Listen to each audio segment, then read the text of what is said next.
김성한 대통령실 국가안보실장이 전격 사퇴했습니다. 외교 안보 라인에 잇단 외교 실책 논란이 불거진 데 대해서 책임을 진 걸로 보입니다. 윤석열 대통령은 후임으로 조태용 주미대사를 내정했습니다. 박근혜 대통령 탄핵 정국 당시 계엄령 문건의 작성 책임자인 조현천 전 기무사령관이 귀국했습니다. 미국으로 도주한 지 5년 8개월 만인데 조 전 사령관은 도주한 게 아니라 귀국을 연기한 거라고 주장했습니다. 전국 9개 선거구에서 치러지는 재보궐선거가 일주일 앞으로 다가왔지만 유권자들의 무관심 속에 자격 미달인 후보들이 난립하고 있습니다. 전체 후보자의 절반 이상이 폭행이나 사기, 음주운전 같은 전과 기록을 가진 걸로 나타났습니다. 수소, 대자연의 물로부터 지속가능한 미래로 현대수소전기차 넥소. JTBC 뉴스룸을 시작합니다. 한미 정상회담이 바로 다음 달인데 오늘 오후에 김성한 대통령실 국가안보실장이 전격적으로 사퇴했습니다. 최근 외교 관련 두 비서관이 연이어 물러나면서 외교 실수 문제가 제기됐는데 안보실장의 사퇴도 그와 관련된 것으로 해석됩니다. 대통령실은 사의 표명 1시간 만에 후임을 임명했습니다. 사퇴라고 했지만 사실상 경질이라는 해석도 나옵니다. 먼저 강희연 기자입니다. 김성한 국가안보실장은 오늘부로 국가안보실장직에서 물러난다고 밝혔습니다. 1년 전 보직을 제안받을 때 한미일 안보 협력을 강화하기 위한 토대를 마련한 후 다시 학교로 돌아가겠다고 밝힌 바 있다며 이제 그런 여건이 어느 정도 충족됐다고 설명했습니다.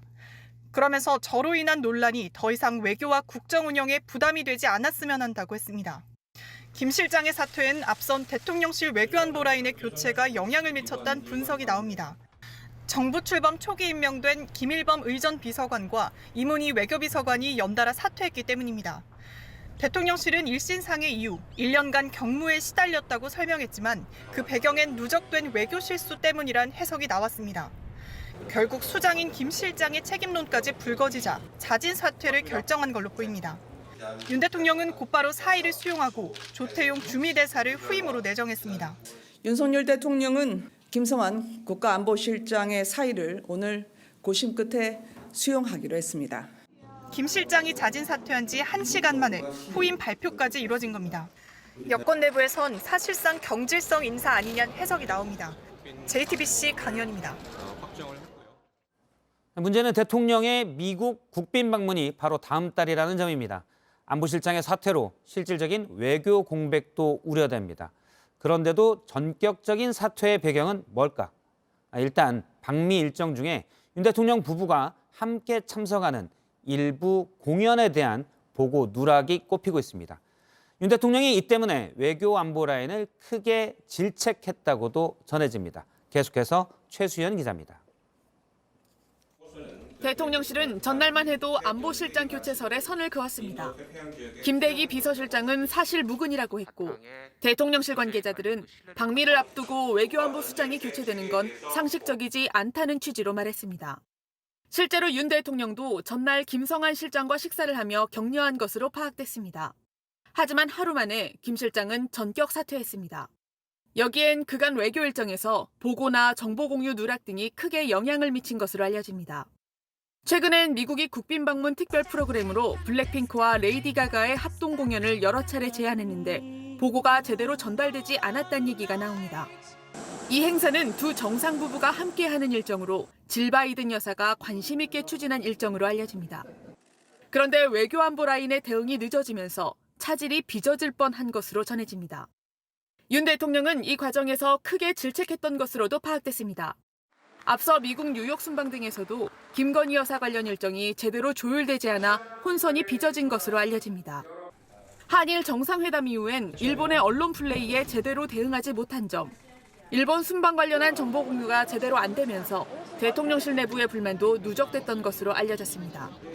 사실상 외교안보 수장이 전격 교체되면서 다음 달 미국 국빈 방문을 앞두고 외교 공백이 우려된다는 지적이 나옵니다. JTBC 최수연입니다. 다음 소식입니다. 박근혜 전 대통령의 탄핵을 요구하는 촛불 집회가 이어질 때 계엄령을 검토했던 문건이 나왔었죠. 당시 문건 작성의 책임자인 조현천 전 기무사령관이 오늘 오전에 귀국했습니다. 미국으로 잠적한 지 5년 8개월 만입니다. 조 전 사령관은 도망이 아니라 귀국을 연기했던 것이라고 주장했습니다. 김필준 기자입니다. 조현천 전 기무사령관이 수사관들에게 둘러싸여 인천공항에 들어섭니다. 왜 도주했냐는 질문에 웃음을 보입니다. 도주한 게 아니고요. 귀국을 연기한 거죠. 이어 자신이 계엄령 문건 작성 책임자는 맞다면서도 무혐의를 주장했습니다. 책임자로서 책임질 일이 있으면 책임을 지기 위해서 귀국했습니다. 검사 수사를 통해서 계엄의 문건의 본질적인 그 본질이 잘 규명되고. 그러면서 당시 윗선인 한민구 전 국방부 장관 보고 여부에 대해선 말을 아꼈습니다. 조 전 사령관은 박근혜 대통령 탄핵 심판이 한창이던 지난 2017년 2월 탄핵안 가결에 대비해 계엄령을 준비했다는 의혹을 받고 있습니다. 이어 2018년 7월 관련 문서가 공개되면서 검찰이 수사에 나섰으나 조 전 사령관이 미국으로 잠적해 수사가 중단됐습니다. 그런데 돌연 귀국한 겁니다. 검찰은 조 전 사령관에게 적용할 혐의를 정한 뒤 구속영장 청구 여부를 결정할 예정입니다. JTBC 김필준입니다. 지금은 진실을 밝히겠다고 하지만 계엄령 문건 수사를 위해 당시에 조현천 전 사령관의 여권을 무효화하고 인터폴 수배도 하고 심지어 연금까지 끊으면서 귀국을 압박했어도 조 전 사령관은 꿈쩍도 안 했었습니다. 그런데 정권이 바뀌자 자진 귀국했습니다. 왜 왔을까요? 그 배경을 유선희 기자가 취재했습니다. 합동수사단은 2018년 수사를 중단하면서 조현천 전 사령관의 귀국을 위해 모든 걸 했지만 소용이 없었다고 했습니다. 체포영장 발부, 여권 무효화 조치 의뢰, 인터폴 수배 요청, 체류 자격 취소 절차 진행 등 신병 확보를 위한 필요한 조치와 함께 그의 가족과 지인들을 통해 자진 귀국을 설득하여 왔습니다. 수사가 막히자 교민들은 현상금을 내걸었습니다. 2020년부터는 군에서 연금을 끊었습니다. 그래도 조 전 사령관은 침묵했습니다. 그런데 지난해 9월 국민의힘이 계엄 문건과 관련해 송영무 전 국방부 장관 등을 검찰에 고발하면서 상황이 바뀌었습니다. 계엄 문건 사건과 세월호 사찰 의혹에 대해서 알고 있는 내용임에도 불구하고 이것을 이용해가지고 기무사를 해편하는 역할을 중추적으로 담당했습니다. 조 전 사령관은 국민의힘 고발 직후 미국에서 변호인을 통해 계엄 문건 작성의 최고 책임자로서 문건의 진실 규명을 위해 자진 귀국해 검찰 수사에 적극 협조하겠다는 입장문을 냈습니다. 민주당은 그 의도가 의심스럽다고 했습니다. 국민의힘과 조현천 전 사령관이 이심전심으로 통한 것입니까?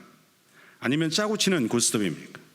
조현천 전 사령관이 기획 입국을 의심할 수밖에 없습니다. 정권이 바뀌고 자신에게 불리하지 않은 상황이 되자 도피를 멈추고 귀국하겠다고 입장을 바꾼 것으로 보인다는 겁니다.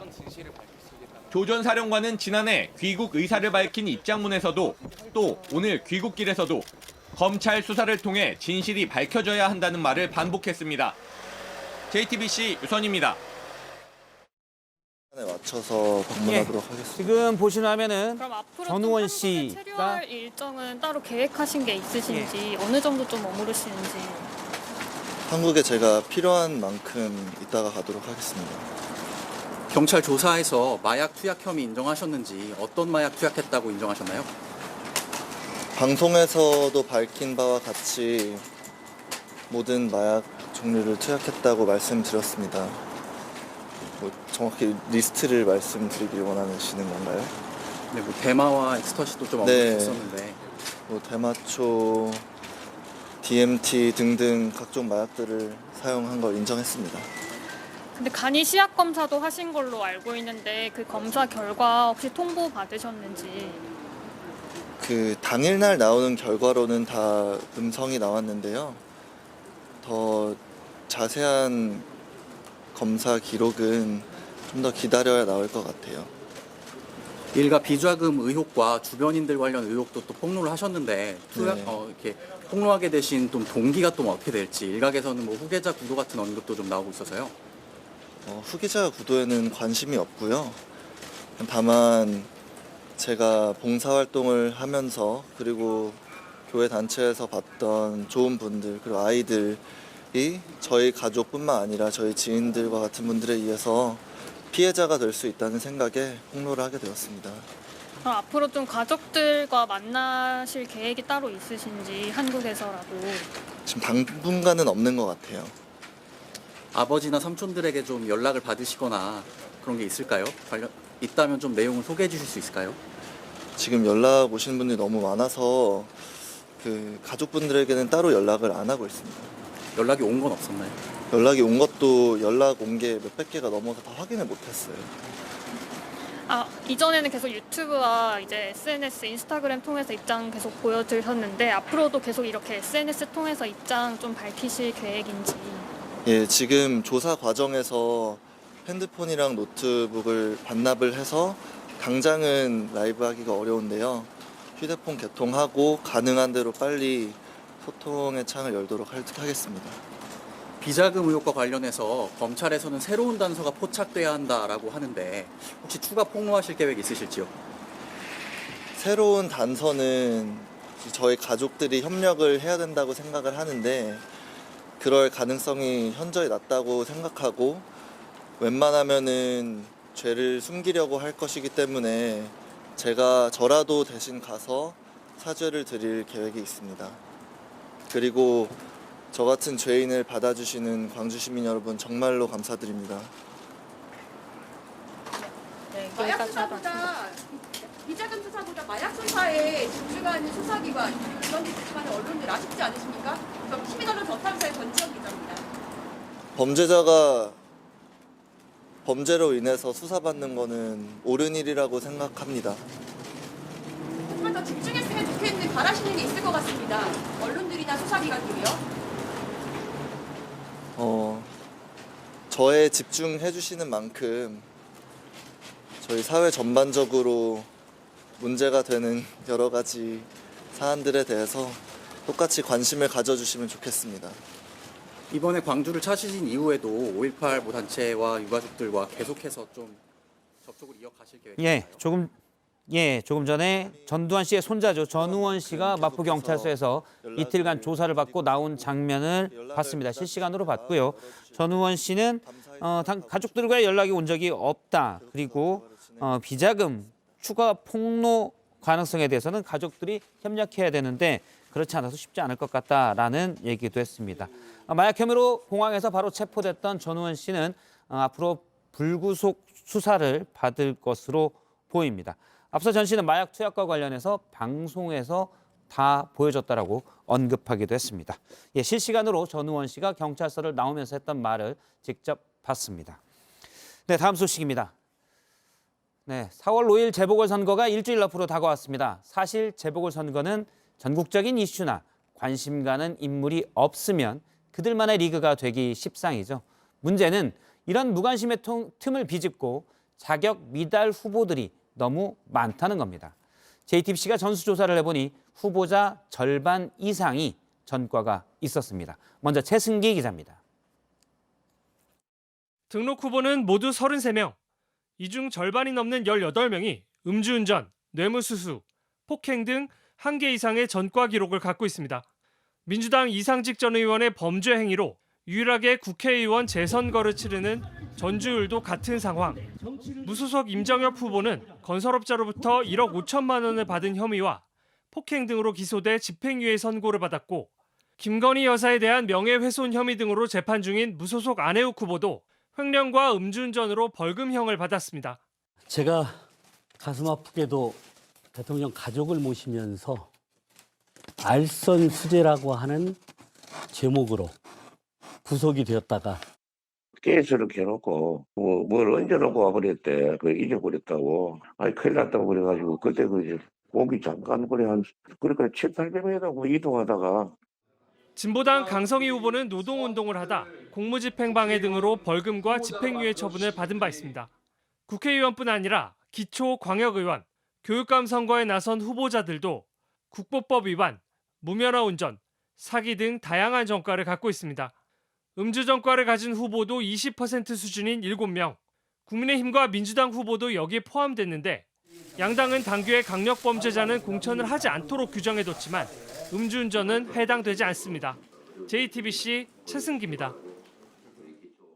네, 군수를 새로 뽑는 경남 창녕을 보면 상황은 더 심각합니다. 후보자 7명 가운데 6명이 전과가 있습니다.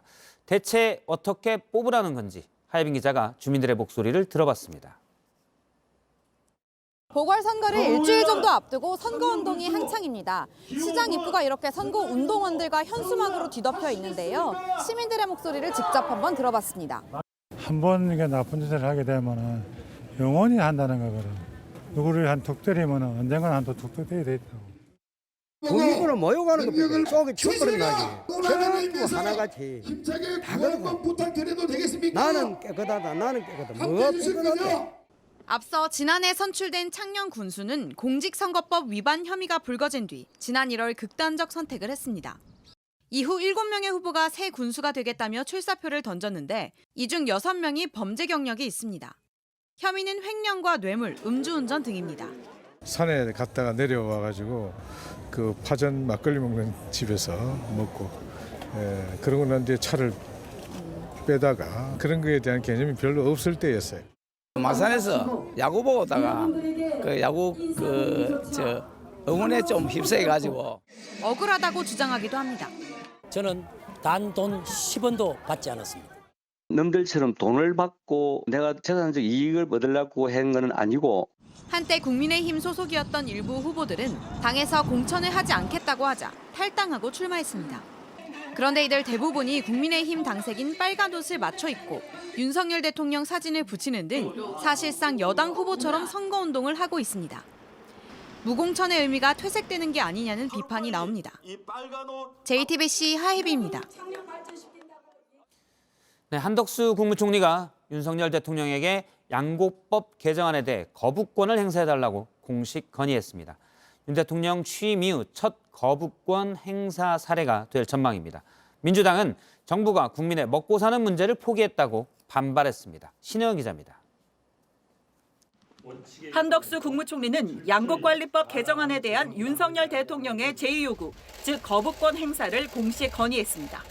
개정안은 국민 누구에게도 도움이 되지 못합니다. 실패가 예정된 길로 정부는 차마 갈 수 없습니다. 양곡법 개정안은 쌀 생산량이 일정 기준을 넘거나 가격이 하락할 경우 정부가 초과 생산량을 전량 매입하도록 하는 법안입니다. 지난주 민주당 주도로 국회를 통과했습니다. 한 총리는 당정 협의 후 발표한 대국민 담화에서 시장의 수급 조절 기능을 마비시킨다면 그 피해는 농민에게 고스란히 돌아갈 것이라 말했습니다. 쌀을 얼마나 소비하느냐와 상관없이 다 사들여야 한다는 남는 쌀 강제 매수법입니다. 공급 과잉이 더 심해지고 가격은 더 떨어질 것입니다. 앞서 윤 대통령이 당정 협의 결과에 따라 거부권 행사 여부를 결정하겠다고 한 만큼 양곡법은 윤 대통령의 1호 거부 법안이 될 것으로 보입니다. 민주당은 반발했습니다. 윤석열 정부는 농민의 생존권 여부를 외면하고 나아가 국가의 식량 안보를 포기하겠다고 선언한 것입니다. 민주당은 의결 정족수를 감안할 때 법안을 다시 처리하기는 사실상 어렵다고 보고 비슷한 내용의 법안을 다시 발의하는 방안도 검토하기로 했습니다. JTBC 신혜원입니다. 정부가 내수 활성화 대책을 내놨습니다. 여행 갈 때 숙박비 3만 원을 깎아주고 먹거리를 살 때는 20%를 할인해 줍니다. 하지만 일회성인데다가 지원금이 적어서 실제로 도움이 될지 이 정도로 내수를 살릴 수 있을지 의문이라는 반응이 나옵니다. 정희용 기자입니다. 내수를 살리기 위해 정부가 꼽은 포인트는 관광과 소비입니다. 우선 600억 원을 풀어 시민들에게 국내 여행비와 휴가비를 지원하기로 했습니다. 선착순 100만 명에 한해 숙박비를 3만 원 할인해 줍니다. 중소 중견기업 직장인과 소상공인 19만 명에게 휴가비 10만 원도 주기로 했습니다. 소비를 살리기 위해 먹거리를 살 때 할인 혜택도 주기로 했습니다. 오는 4월에서 6월까지 3달 동안 농축수산물을 사면 마트에선 1인당 10,000원, 전통시장에선 최대 4만 원 한도에서 20에서 30%를 깎아줍니다. 하지만 이 정도 지원금을 받으려고 관광이나 소비를 더 할 거라는 시민은 많지 않습니다. 요새 물가가 너무 많이 올라서 도움이 되지는 않을 것 같습니다. 그런 숙박보다는 외식 물가가 낮아지고 대출도 요즘 금리 너무 높아서 이제 집 사는 것도 너무 어려워하고 하니까 차라리 그쪽으로 지원받는 게 더 훨씬 낫다고 생각합니다. 정부의 현실 인식에 문제가 있다는 비판도 나옵니다. 정부는 물가 오름세가 둔화되고 있고 가계저축이 늘어서 소비가 늘 여력이 있다고 기대합니다. 하지만 실제로는 공공요금과 먹거리 물가가 여전히 고공행진하고 있습니다. 분기별로 따지면 저축도 하반기에 확 줄었습니다. 대출이자 부담은 커졌는데 소득이 늘지 않아 지갑을 못 연다는 가구가 많습니다. 전문가들은 이번 같은 일회성 찔끔 대책으로는 내수를 살리기 어렵다고 말합니다. 푼돈을 갖다가 여러 사람들한테 보편적 지원 이렇게 뿌렸잖아요. 차라리 고물가 고금리로 고통을 받는 소득 분포상의 하위 10%에 좀 몰아서 큰 돈을 좀 지원을 해주는 게 나을 거로 보이는데. 취약계층의 대출이자 부담을 덜어주고 중소기업 노동자의 소득을 늘려주는 대책이 필요하다는 지적입니다. JTBC 정희윤입니다. 반면 농식품부와 대학이 함께 아침밥을 단 1,000원에 주는 건 학생들에게 큰 도움이 되고 있습니다. 식당 문 열기도 전에 수십 명의 학생들이 줄을 서기도 합니다. 조보경 기자가 현장 취재했습니다. 학생들이 길게 줄을 서 있습니다. 아침 7시 50분 식당 문 열기 10분 전입니다. 1,000원짜리 아침밥을 먹으려는 겁니다. 학생증만 있으면 됩니다. 지금 시간이 8시 13분, 식당이 문을 연 지 10분 정도 지났는데요. 식당 전체를 둘러쌀 정도로 많은 학생들이 줄을 서서 자신의 차례를 기다리고 있습니다. 저는 한 4-5번은 먹어요. 저번 학기는 이렇게 많진 않았는데 이번 학기 들어서 더 많은 것 같아요. 밥과 국, 반찬도 푸짐합니다. 계란과 식빵은 덤입니다. 원가는 5,000원이지만 농식품부와 학교가 4,000원을 부담합니다. 1,000원에 이렇게 정가로 한식 위주의 식사를 할 수 있다 보니까 아침 든든하게 먹어놓으면 또 점심까지 약간 식비 아낄 수 있고. 편의점에서 삼각김밥 하나, 컵라면 하나도 1,000원이 넘습니다. 즉석밥은 2,000원에 가깝습니다. 1,000원으로는 간단하게라도 끼니를 때울 수 없는 겁니다. 좀 확대돼서 다양한 학교도 누릴 수 있으면 좋겠고, 그리고 아침뿐만 아니라 점심 가능하면 저녁까지도. 전국에 이렇게 1,000원 아침밥을 주는 대학은 41곳입니다. 아침을 사 먹게 될 경우에는 한 4,000원에서 5,000원 정도가 고정적으로 수요가 되고요. 식재료를 준비해서 만드는 것도 이제 한 3-4,000원 정도는. 학생들의 반응이 좋으니 대상도 더 늘리는 추세입니다. 밖에서 뭘 먹는다고 하면은 아무리 적게 잡아도 7-8천 원은 드는 것 같아요. 제가 좀 많이 먹는 편이라 네, 그래서 좀 원하는 만큼 좀 먹을 수 있다는 점이. 정부는 오늘 1,000원 아침밥 사업의 예산과 지원 대상을 2배로 늘리기로 했습니다. JTBC 조보경입니다. 경주마들은 보통 5살 때쯤 은퇴합니다. 말의 평균 수명이 30년 정도인데 은퇴한 다음엔 어떻게 살아가는지는 아무도 제대로 관리하지 않습니다. 경주마였다가 사료용 고기로 도축되는 말의 이야기를 이한주 기자가 취재했습니다. 출발 신호와 함께 치열한 승부가 벌어집니다. 9번 바이킹 스톰 조그사의 천승 이렇게 완성됩니다.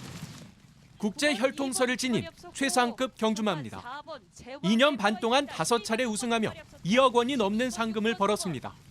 하지만 경기력이 떨어지자 지난달 은퇴한 뒤 애완동물 사료용으로 도축됐습니다. 은퇴한 바이킹 스톰이 팔린 곳입니다. 이 경주마 이력을 관리하는 마사회에는 승용으로 팔린 것으로 나와 있는데요. 하지만 이곳은 말을 타는 곳이 아니라 애완동물 사료용 말고기를 공급하는 곳입니다. 취재 결과 이렇게 은퇴와 동시에 사료용으로 팔린 경주마는 확인된 것만 26마리입니다. 마리당 100에서 200만 원에 팔렸습니다.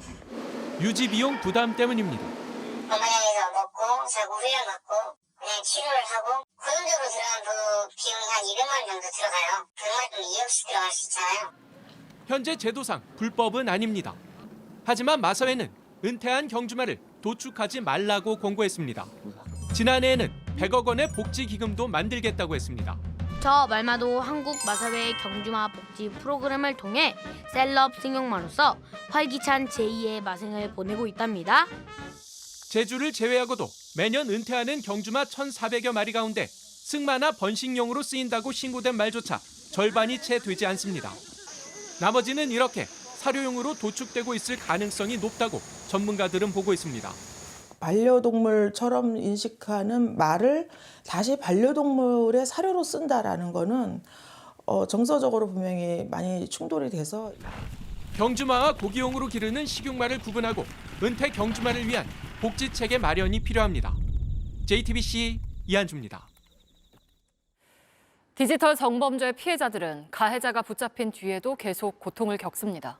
지워도 걷잡을 수 없는 속도로 영상이 퍼지기 때문인데요.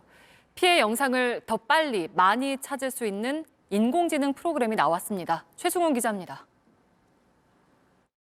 그때 헤어졌던 남자친구가 저 몰래 찍어서 SNS에서 그거를 돈을 받고 팔았었더라고요. 지난해 봄 인터넷에서 봤다는 지인의 연락이 시작이었습니다. 가해자가 잡힌 뒤에도 고통은 이어졌습니다.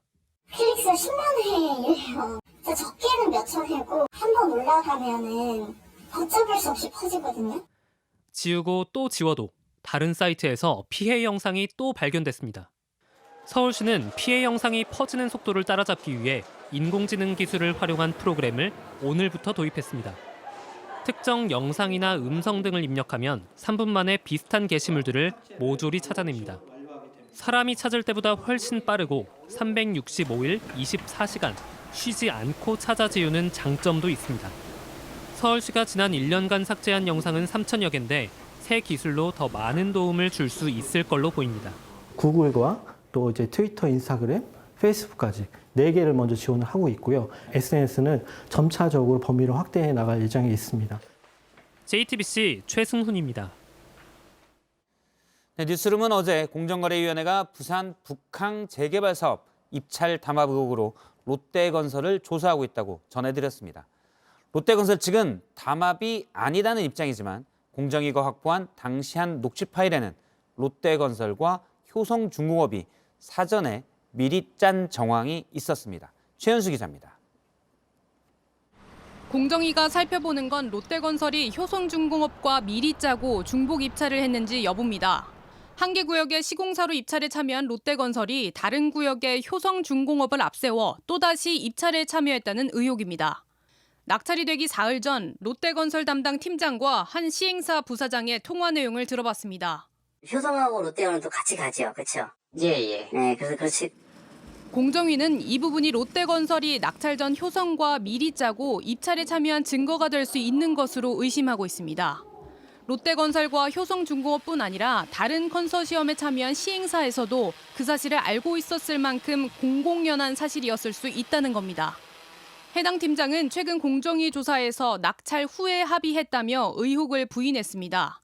하지만 공정위는 이 진술이 4년 전 검찰 조사 진술은 물론 당시 통화 내용과도 달라 진위 여부를 따지는 것으로 알려졌습니다. 만약 사전에 짜고 몰래 입찰에 참여했다면 공정거래법 위반 소지가 있다고 보는 겁니다. 효성중공업 측은 낙찰 후 롯데건설의 제안으로 공동으로 시공했다고 밝혔습니다. JTBC 최현수입니다. 여당인 국민의힘 의원들이 국내 1위 포털 사이트죠. 네이버를 향해 비판의 목소리를 높였습니다. 가짜 후기를 방치하고 있고 또 정부 전자문서 알림 서비스를 광고에 활용하고 있다는 겁니다. 은행과 통신에 이어 다음 차례는 포털이라는 분석도 나옵니다. 공다솜 기자입니다. 내 차 관리는 물론 중고차 매매까지 할 수 있는 네이버 마이카 서비스입니다. 최근 네이버는 회원들에게 자동차세 연납 신청 기간이란 알림을 보냈는데 클릭하면 마이카 페이지로 연결됐습니다. 전자문서 신청을 확인하라는 공지 아래로는 중고차 매매 사이트와 타이어 광고 등이 줄줄이 떠 있었습니다. 이러자 네이버가 세금 정보를 장사에 악용한다는 비판이 나왔습니다. 마치 정부 전자문서 알림인 것처럼 국민들을 속여서 클릭을 하게 하고 광고를 보게 한 겁니다. 자기 이익을 위해서 정부를 사칭한 거죠. 정부는 공공서비스의 디지털화를 위해 네이버와 카카오 같은 포털 회사에 전자문서를 소비자에게 보낼 권리를 줬습니다. 정부 업무를 대행하는 것이기 때문에 법적으로 전자문서를 홍보와 광고의 목적으로 보내선 안 됩니다. 네이버가 쇼핑 페이지로 돈을 벌면서 소비자 보호 책임은 다하지 않는다는 비판도 나왔습니다. 최근 네이버 스마트 스토어에서 팔린 건강식품의 수천 건에 달하는 리뷰가 모두 거짓임이 드러났는데도 방치했단 겁니다. 가짜 후기 문제에 대해 네이버는 모든 책임을 유통업체에 전가하고 내 탓 아니오라는 태도라고 일관하고 있습니다. 이에 대해 네이버는 두 사안 모두 법적인 문제는 없지만 소비자를 위해 서비스를 개선하겠다고 밝혔습니다. JTBC 공다소입니다. 북한이 연일 핵 위협을 높이는 가운데 한미가 오늘 대규모 상륙 훈련을 펼쳤습니다. 5년 만에 실시된 훈련을 위해서 미국에선 경항공모함인 마킨 아일랜드가 참여했습니다. 상륙 작전의 핵심 전력으로 알려졌는데 김민관 기자가 직접 타서 훈련을 지켜봤습니다. 제 뒤로 보이는 수송기는 미 해병의 오스프리입니다. 수직으로 뜨고 내릴 수 있어 다양한 상륙 작전을 펼칠 수 있는데요. 저도 이 오스프리를 타고 동해에서 작전 중인 마킨 아일랜드 함으로 이동하겠습니다. 오스프리가 수직으로 솟구칩니다. 시속 400km가 넘는 속도로 날아 동해상에 떠있는 마킨 아일랜드에 착륙합니다. 마킨 아일랜드는 미 해군의 핵심 전력으로 무사시 상륙 작전을 총괄하는 지휘소입니다. 갑판 길이만 257m, 63 빌딩을 옆으로 눕힌 것보다 더 깁니다. 갑판 위로 보이는 전투기는 이 해병의 F-35B입니다. 스텔스 기능을 갖춘 데다 수직으로 뜨고 내릴 수 있어 다양한 작전이 가능합니다. So that we can cycle F-35's landings and taking off relatively quick. 이번 훈련에는 마킨 아일랜드와 우리 측 독도함을 비롯해 함정 30여 척이 참여했습니다. 상륙작전의 핵심 전력 중 하나인 미 해병의 공기부양 상륙정입니다. 보시는 것처럼 배 안에 장갑차를 싣고 빠른 속도로 육지로 상륙할 수 있습니다. 전투기의 공중 지원을 받으면서 본격적인 상륙작전이 시작됩니다. 상륙돌격 장갑차와 공기부양정이 거침없이 물살을 가릅니다. 북한은 이번 훈련을 전쟁광들의 불장난이라며 강하게 비난했습니다. JTBC 김민관입니다. 이달 초 환경영향평가가 통과되면서 제주 제2공항 건설이 탄력을 받게 됐지만 여전히 환경 문제가 남아 있습니다. 지금 개발로 제주 자연 환경이 절반 가까이 훼손된 상태인데 공항이 건설되면 더 이를 수밖에 없습니다. 조소희 기자가 현장 취재했습니다. 자로 잰 듯 층층이 쌓인 바위는 천연기념물로 지정된 해시계입니다. 제주 남서쪽 수월봉인데 멸종위기종 물수리와 새들이 발견된 곳입니다. 산간 지역에 있는 챗망 오름은 푸르고 푸릅니다. 삼나무가 수백 년 전 모습 그대로 오래 자랐습니다. 환경가치 1등급 지역들입니다. 이런 자연 요소들을 반영해 연구팀이 제주 전역을 1에서 5등급으로 평가했습니다. 수치로 환산한 환경자원 총량은 지난해 52.84%. 남은 환경가치가 원래의 절반 정도란 얘기입니다. 중산간 쪽에 땅들을 사갖고서는 특히 이제 중국 자본들인데 그렇게 들어와갖고서는 여기들을 많이 개발을 했습니다. 수도권을 같은 방식으로 평가하면 자원 총량이 40% 정도 나옵니다. 제주 역시 수도권처럼 난개발에 가까운 상황입니다. 개발은 할 수 있다. 다만 없어진 부분에 대해서 복원을 하라는 거고요. 지금 너무 손실이 많으니까는 이 부분들을 원형 보존을 더 해라. 하지만 제주엔 대형 토목공사가 또 예고돼 있습니다. 지난 8일 제2공항 건설이 환경부 조건부 동의를 얻었는데 서귀포시 성산읍 일대가 예정지입니다. 동굴과 숨골 등 제주 특유의 환경 자원이 넓게 분포된 지역입니다. 특히 활주로에 있는 동굴이 있다면 그거는 완전히 부서서 완전히 압착 꽉꽉 안 치우면은 뭐 항공 안전에 위험이 있는 거기 때문에 다 없어진다고 보면 돼요. 오늘 주민 의견 수렴 행사가 처음 열렸고 찬반이 맞섰습니다.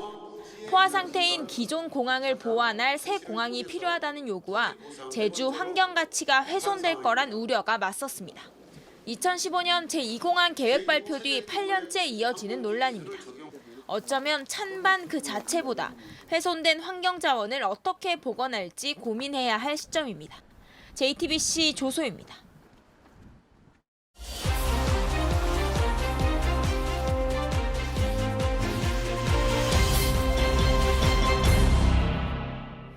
네, 오늘 밀착카메라는 백패킹의 성지가 된 인천의 한 섬에 가봤습니다. 그런데 때묻지 않은 자연을 자랑하던 섬이 어떻게 변했는지 권민재 기자가 보여드리겠습니다. 인천 무의도의 한 바닷가. 이국적인 초원 앞에 푸른 바다가 펼쳐집니다. 한국의 세렝게티라는 별칭까지 붙으며 백패킹의 성지가 됐습니다. 날이 저물고 매서운 바람에도 저녁 식사를 준비하느라 분주합니다. 그런데 풀숲 사이로 보이는 불꽃. 장작으로 불을 피우는 사람들입니다. 여기 뭐 잡고 있어요? 여기서는 불을 피우면 안 된다는 얘기가 있으니까요. 그래서 이제 화롯대를 갖고 왔는데 5년 전 이곳의 장작불이 산불로 번져 주민들이 장작 사용을 금지하는 푯말도 세워뒀습니다. 그 119도 못 들어가, 차가 못 들어가고 막 메고 배 타고도 그러고 막 그랬어요. 다음 날 아침 떠나는 사람들의 등 뒤로 쓰레기 봉투가 흔들거립니다. 분리수거장도 화장실도 없는 평야라 하루 동안 생긴 쓰레기를 다시 챙겨가야 합니다. 국물도 그냥 바닥에 버리거나 그러면 땅에 스며들고 국물도 페트병에 찌겠어요. 그런데 입구에 가까워질수록 쓰레기가 많아집니다. 입구엔 이렇게 쓰레기를 가져가 달라는 말과 함께 관리인의 전화번호까지 적혀 있는데요. 하지만 바로 아래엔 이렇게 돗자리와 맥주캔 같은 쓰레기가 널브러져 있습니다. 먹다 남은 고추장이 통째로 풀 속에 버려져 있습니다. 아침에 다시 와보니 어제는 없던 쓰레기들이 새로 보입니다. 캠핑을 하고 누군가 두고 간 것들인데요. 고기를 구워 먹었을 석쇠도 그대로 방치돼 있고요. 냄비와 그 안에 두루마리 휴지까지 있습니다. 먹고 남은 술병도 있고요. 생활 쓰레기들은 종량제 봉투에 버려진 채로 그대로 방치돼 있습니다. 종량제 봉투를 보니 지역도 다양합니다. 혹시 여기 맥주캔은 원래 있던 거예요? 옆에 있던 사람들이 버리고 갔어요. 혹시 버리시는 것도 보셨어요? 보시는 못했는데. 작년에 비해 더 많아진 것 같아요. 이런 건 없었어요. 애초에. 물티슈를 금지한다고 적혀 있지만 보물찾기에서 보물을 숨겨놓듯 바위 사이, 숲풀 사이 곳곳에 있습니다. 용변을 보고 버려둔 겁니다. 저희는 챙겨가요. 여기 오는 사람들은 위해서는 해야 되잖아요. 물티슈는 바람에 날리고 분해도 되지 않습니다. 동물이 먹고 탈이 나기도 합니다. 최소한 이런 자연 즐기려면 더 더럽히지는 않아야 하지 않나 싶어요. 캠핑을 하려면 텐트와 배낭 같은 준비물들이 필요합니다. 그중에서도 가장 작고 가벼운 것 바로 이 쓰레기 봉투입니다. 빈 봉투에 쓰레기를 잘 담아서 가져간다면 캠핑장이 쓰레기장이 되는 모습은 없지 않을까요? 밀착카메라 권민재입니다. 국내 한 대기업 계열사의 수련회 자리에서 성경 공부와 예배를 강요했다는 주장이 나왔습니다.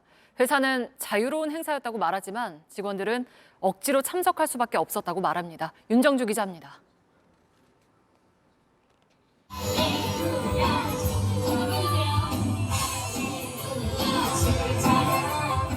강당에 모인 사람들이 손뼉을 치며 찬송가를 부릅니다. 설교도 이어집니다. 우리 부서를, 우리 일터를, 우리 일행들을 세워나가는 여러분들의 그러한 장신하나의 그러한 시간이 되기를 주님의 이름으로 축복합니다. 이랜드그룹의 유통계열사 이랜드 리테일의 직원 수련회 현장입니다. 주말이 포함된 2박 3일 일정표엔 회복과 하나됨이란 주제와 함께 직원들의 신앙문화 회복을 행사의 첫 목표로 내세웠습니다. 실제로 종교 관련 일정이 빼곡히 들어차 있습니다. 저녁마다 2시간씩 기도나 집회가 있고 아침 40분 동안은 성경 공부를 하기로 돼 있습니다. 당시 참가자는 서면 인터뷰에서 기독교를 무조건 믿으라는 설교를 들었다며 직원들 사이에서 거부감이 컸다고 말했습니다. 회사 측에선 자유롭게 참석하라고 했지만 개인 사정으로 불참하면 다른 직원과의 형평성에 어긋난다며 사실상 참여를 강요했다고도 주장했습니다. 논란이 되자 이랜드 리테일 측은 행사 참여는 자율이었고 직원 만족도도 높았다고 해명했습니다. 그러면서 기독교 문화의 회사이고 업무 스트레스를 치유하는 자리였다고 강조했습니다. 하지만 전문가들은 근로기준법에 어긋날 수도 있다고 지적합니다. 종교의 자유를 다 보장받지 못하고 노동력을 제공할 수밖에 없는 환경을 마련했다라고 하면은 강제근로 금지 원칙에 반하는 행위라고도 볼 수 있을 것으로 보이고요. JTBC 윤정주입니다. 울산의 한 공사 현장에서 40m에 달하는 대형 건설 기계가 넘어져서 원룸 건물 3채를 덮쳤습니다. 주민 5명이 다쳐 병원으로 옮겨졌습니다. 배승주 기자입니다. 공사장 옆 주택가입니다. 길을 가던 사람들 사이로 대형 건설 기계가 쓰러집니다.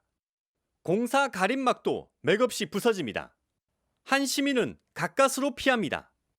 충격으로 땅이 흔들리고 희뿌연 먼지가 주택가를 뒤덮습니다. 전깃줄은 심하게 요동칩니다. 쾅 하더라 이기라. 우리 아파트까지 울리더라 이기라. 오늘 오전 11시 35분쯤 울산시 남구 29층짜리 아파트 신축 공사장에서 난 사고입니다. 땅에 구멍을 뚫어 아파트 건설에 기초가 되는 말뚝을 박는 항타기가 쓰러지면서 4층짜리 원룸 등 건물 3채를 덮쳤습니다. 무게 300톤에 37m짜리 건설 기계입니다. 집 안에 있었는데 갑자기 뭐 약간 폭발음처럼 굉음 소리 들리고 지진처럼 흔들려가지고 좀 있다가 일단 나와야 된다고 하더라고요. 건물 안에 있던 임산부 등 주민 5명이 병원으로 옮겨졌습니다. 건물에 넘어지면서 너무 놀랬답니다. 저 정도 큰 무게로 집을 때렸으면 얼마나 놀랐겠습니까? 소방당국은 항타기가 이동 중에 집안이 꺼지면서 넘어진 것으로 추정하고 있습니다. 항타기는 절단한 뒤 내일 크레인으로 옮길 예정입니다. 경찰은 항타기 운전기사와 현장 관리자 등을 불러 정확한 사고 경위를 조사 중입니다. JTBC 배승주입니다. 오늘 새벽 서울의 한 금은방에 도둑이 들어서 금 150돈, 4,600여만 원어치를 단 40초 만에 훔쳐갔습니다. 경찰이 아직 쫓고 있습니다. 최주유 기자입니다. 아무도 없는 금은방에 갑자기 셔터가 열립니다. 헬멧을 쓴 남성이 보이고 출입문은 산산조각이 납니다.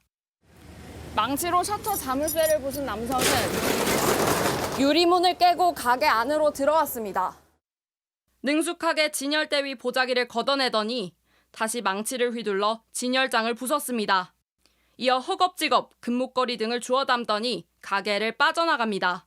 40초 만에 벌어진 일입니다. 이제 여기 치고 여기가 목걸이, 그리고 여기는 열쇠, 여기 이제 팔찌, 여기 반지. 굵은 것만 이렇게 딱 씌운 것만 가져갔죠. 훔쳐간 물건은 금 150돈. 금액으로 따지면 4,600만 원이 넘습니다. 경찰이 10분 만에 출동했지만 범인은 이미 오토바이를 타고 달아나 버렸습니다.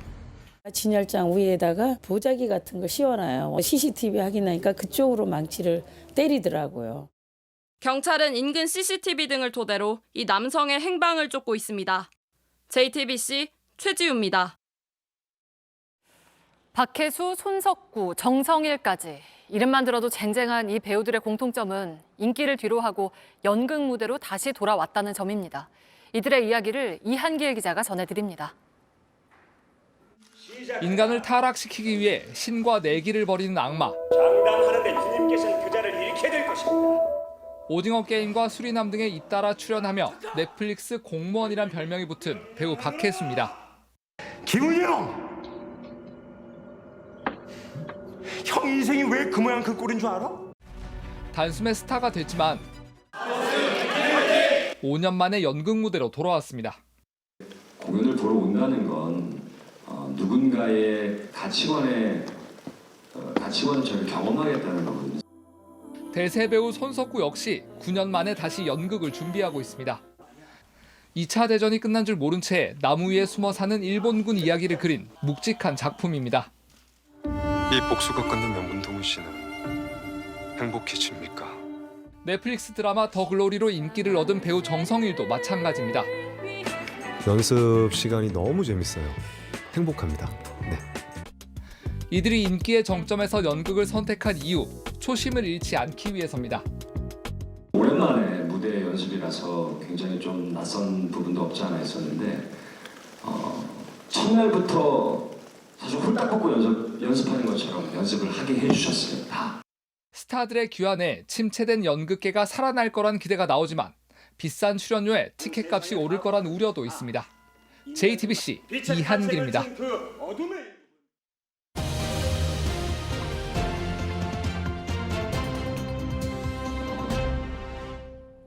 어제 저출산 고령사회위원회 회의 모습입니다. 대통령이 직접 주재한 건 7년 만입니다. 잠시 대통령의 말을 다시 들어보겠습니다. 정말 막말로 저출산 문제가 해결이 안 되더라도 이 땅에 태어난 아이들이 밝고 건강하게 자랄 수 있게 하는 것은 국가의 기본적인 책무라고 저는 봅니다. 대통령이 막말이라고 했지만 맞는 말입니다. 아이들이 밝고 건강하게 자라는 것을 늘 볼 수 있다면 누구나 아이를 더 낳고 싶겠죠. 어제 몇 가지 대책도 내놓았습니다.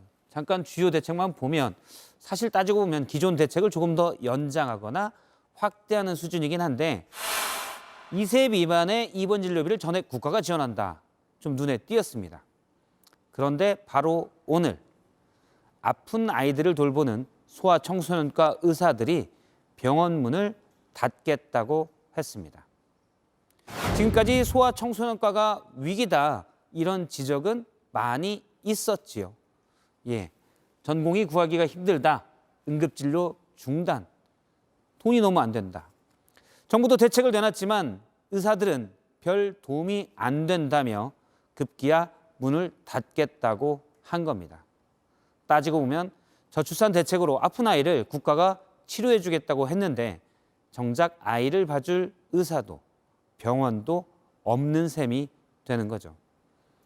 어제 대통령의 주문 사항입니다. 과감한 대책, 집중 투자 다 필요합니다. 그런데 더 중요한 건 믿을 수 있는 대책이어야 될 것 같습니다. 다시 보겠습니다. 스포츠 뉴스입니다. 어제 평가전이 끝나고 국가대표 은퇴를 암시하는 것 같은 발언을 했던 김민재가 그 말을 번복했습니다. 하지만 대표팀 안에서 무슨 일이 있었던 건 아닌지 여러 해석들이 나옵니다. 온누리 기자입니다. 클린스만 감독 특유의 공격 축구를 앞세우며 황인범의 골이 터진 축구대표팀은 수비 불안 속에 우루과이에 2골을 내주고 1대2로 졌습니다. 그런데 경기가 끝난 뒤엔 수비의 핵심 김민재가 은퇴를 암시하는 듯한 폭탄 발언을 하면서 경기 결과는 묻혀버렸습니다. 좀 힘들고 좀 멘탈적으로도 좀 많이 무너져 있는 상태고 당분간이 아니라 그냥 지금 수업팀에서만 집중할 생각입니다. 무엇보다 하루 전만 해도 완전히 반대 발언을 했던 터라 의구심은 커졌습니다.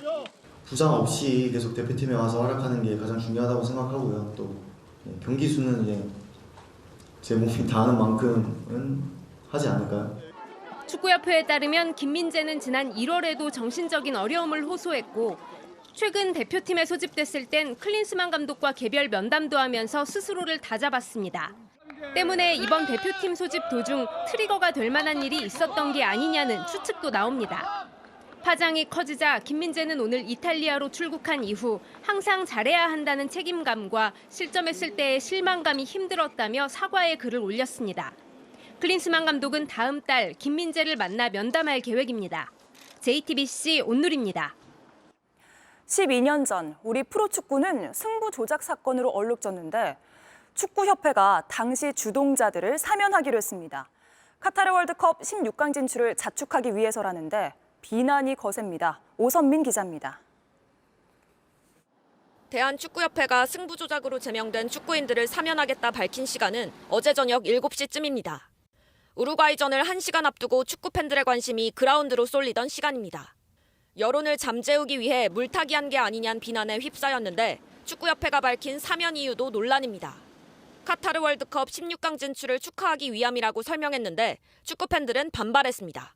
후배들이 고생해서 거기서 올라갔는데 그거를 선배들이라는 사람이 그 덕을 본다는 건 말이 안 되는 거라고 생각을 해요. 일선 현장의 의견을 반영했다는 명분도 내세웠지만 이사회는 이의 제기가 없으면 통과시키는 비상식적인 방법으로 안건을 처리했습니다. K리그를 운영하는 프로축구연맹 역시 이번 결정을 따를 생각이 없다고 밝혔습니다. 어차피 질 경기인데 어떠냐라는 식으로 이제 얘기를 이런 식으로 또 했기 때문에 그냥 그걸 전달해 준 건데. 당시 승부 조작에 가담했다가 영구 제명된 선수는 50명. 다시는 이러한 일이 일어나지 않도록 제도와 토양을 근본적으로 바꿔 나가야겠습니다. 윤리적 기준을 높이겠다는 다짐을 10여 년 만에 스스로 거스른 축구협회에 축구 팬들의 실망감이 커지고 있습니다. JTBC 오선민입니다. 기상센터입니다. 오늘 아침 출근길에 서울 종로의 모습입니다. 미세먼지로 인해서 하늘이 뿌옇게 변해 있는데요. 이 서해안 지역에선 해무까지 들어오면서 안개와 먼지가 뒤섞이며 시야가 더욱더 답답했습니다. 이럴 때 특히 안전운전 하셔야 되는데요. 이 상향등 같은 경우는 물방울 입자인 안개 속에서 난반사를 일으켜서 오히려 전방 시야를 뿌옇게 만들 수 있습니다. 이 상향등보다는 빛이 주변을 넓게 비추는 이 안개등이 효율적이고요. 또 비상등을 켜서 내 차 위치를 다른 차에서 볼 수 있도록 하는 게 좋습니다. 그리고 안개 낀 구간은 이 노면 또한 젖게 되고 빗길처럼 제동거리가 길어져서 위험합니다. 무조건 안전거리 유지하고 또 천천히 운행하는 게 필요합니다. 이어서 자세한 내일 날씨 알아보겠습니다. 내일은 오늘보다 더 따뜻합니다. 대부분 지역의 낮 기온이 20도를 웃돌면서 5월 중순의 날씨가 나타나겠습니다. 또 남아있는 미세먼지와 추가로 나라 밖에서 들어오는 미세먼지가 합쳐지면서 전국 대부분 지방에서 공기질이 나쁘겠습니다. 내일 하늘 상태 예상해 보면 전국적으로 대체로 맑겠는데요. 남부 일부 지역으로 구름이 끼겠습니다. 또 건조주의보는 중부지방에 이어서 광주와 대구 등 남부 지역으로 확대되고 있습니다. 기온 보시겠습니다. 아침 기온은 서울 7도, 대전 5도 등 오늘보다 2도에서 5도가량 높겠습니다. 낮 기온은 서울 21도, 대전 24도, 전주 23도 등 오늘보다 1, 2도 오르겠습니다. 물결은 제주 남쪽 먼바다에서 최고 3m로 높게 일겠고 그 밖의 해상에선 비교적 잔잔하겠습니다. 당분간 기온 오름세가 이어지겠습니다. 주말인 토요일 서울 낮 기온은 25도까지 치솟겠는데요. 하지만 다음 주 화요일과 수요일 사이에 전국에 비가 내린 뒤에는 고온 현상이 누그러지겠습니다. 지금까지 기상센터였습니다.